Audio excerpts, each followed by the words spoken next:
Hello and welcome to another update on Link. Link shows some upside momentum today, but we're still holding below this trend line. Now, a lot of coins are actually currently trying to break above very similar trend lines on their charts. So we're watching if the price can start the move to $47, or rather continue the move to the $47 target rather sooner than later. I'll show you on the smaller time frame what would confirm this breakout attempt, at least. Yeah, here on the larger time frame, it would clearly be a break above this yellow line, which is currently coming in at around $28. In case we need a deeper pullback, there is a support area there, so it wouldn't be bearish. Yeah, it would rather offer a better reward to risk ratio for those who are still looking for a position in Link. To get that, obviously the market needs to give us some kind of a breakdown, pullback into this support area between $13.27 and $19.37, but that's not needed as such, right? It's not needed. We don't need that pullback, but if we get it, there is a zone there. We need to give the market the room in case it wants to give us a deeper pullback. And the overall assumption, thesis, working assumption that we could get to $47 plus in that blue target area above, well, that assumption stays very plausible, remains plausible as long as we stay above the $13.20 level, which is that 78.6 retracement down here. Do we have to test that level? No. If we get a 5-wave move up on the micro level, which I'll show you in a minute how that would look like, then we might be taking the direct pathway. We had enough pullbacks. I mean, in this cycle, there were a lot of larger pullbacks, yeah. So I wouldn't have a problem with it breaking out directly. So it's just something to watch for. Resistances should be clear. If we get above that yellow line, $31 and then $36.50, roughly that area up there around the the November 21 and the August 21 highs will be relevant. Now, on the smaller time frame, for Link, for Chainlink, you can see here this uptrend, that's unfolding. This uptrend, let me shift everything to the right. Blue basically shows us the detailed wave count to that $47 target. Yeah.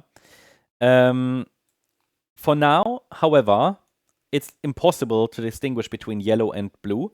Most important is they both should lead to the same result, and they both should be bullish.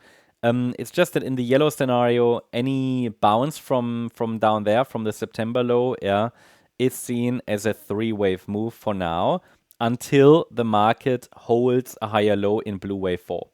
So that means it could be the yellow count. I showed you the support area already.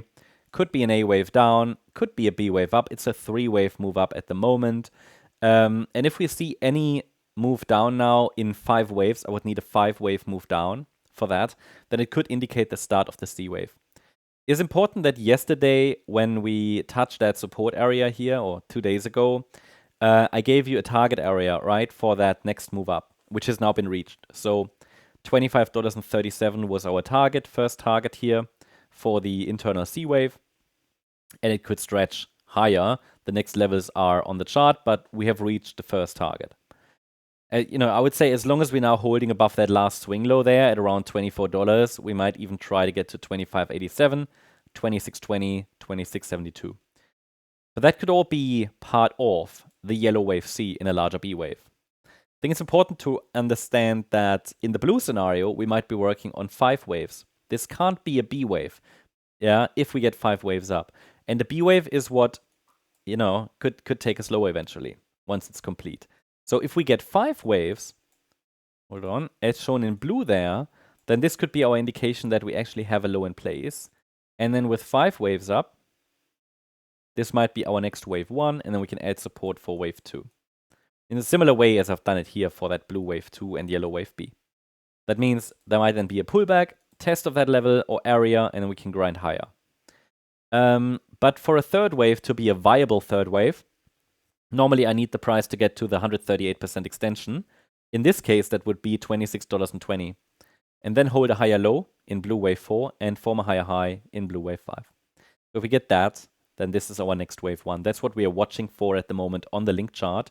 So I hope you liked the update. If you did, please hit the like button, leave a comment and subscribe. And if you're interested in additional updates, Make sure to check out our membership options on our website. No, not the website, on the channel page. On YouTube, you can find a short video that explains the member benefits, member-only videos as an additional thank you for members. So, for example, Sui was covered today for members just half an hour ago. Ondo yesterday, Crow was done, Pith was done.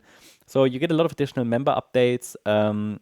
And not only that, if you decide to take it further, you can join our Discord server via YouTube. If you join on YouTube as a gold member, you can do that, but only as a gold member. Then you get access to our Discord server for a lot of additional updates. Elliott Wave courses included, all sorts of things to be found on our Discord server. Lots of additional content comes to this server every single day and week. Important as well, tomorrow as a member, you can join our member live stream, 5 p.m. UTC. Lots of coins last week. Last week, I think I covered like a lot of charts, like 40, 50 charts. A lot of them showed some setups. Not all of them, of course not, but there were some bullish setups. I mean, we covered a lot of coins, like 40 coins, right? So check it out if you're interested. You also get access to all of these recordings. Thanks so much. See you there. Bye-bye.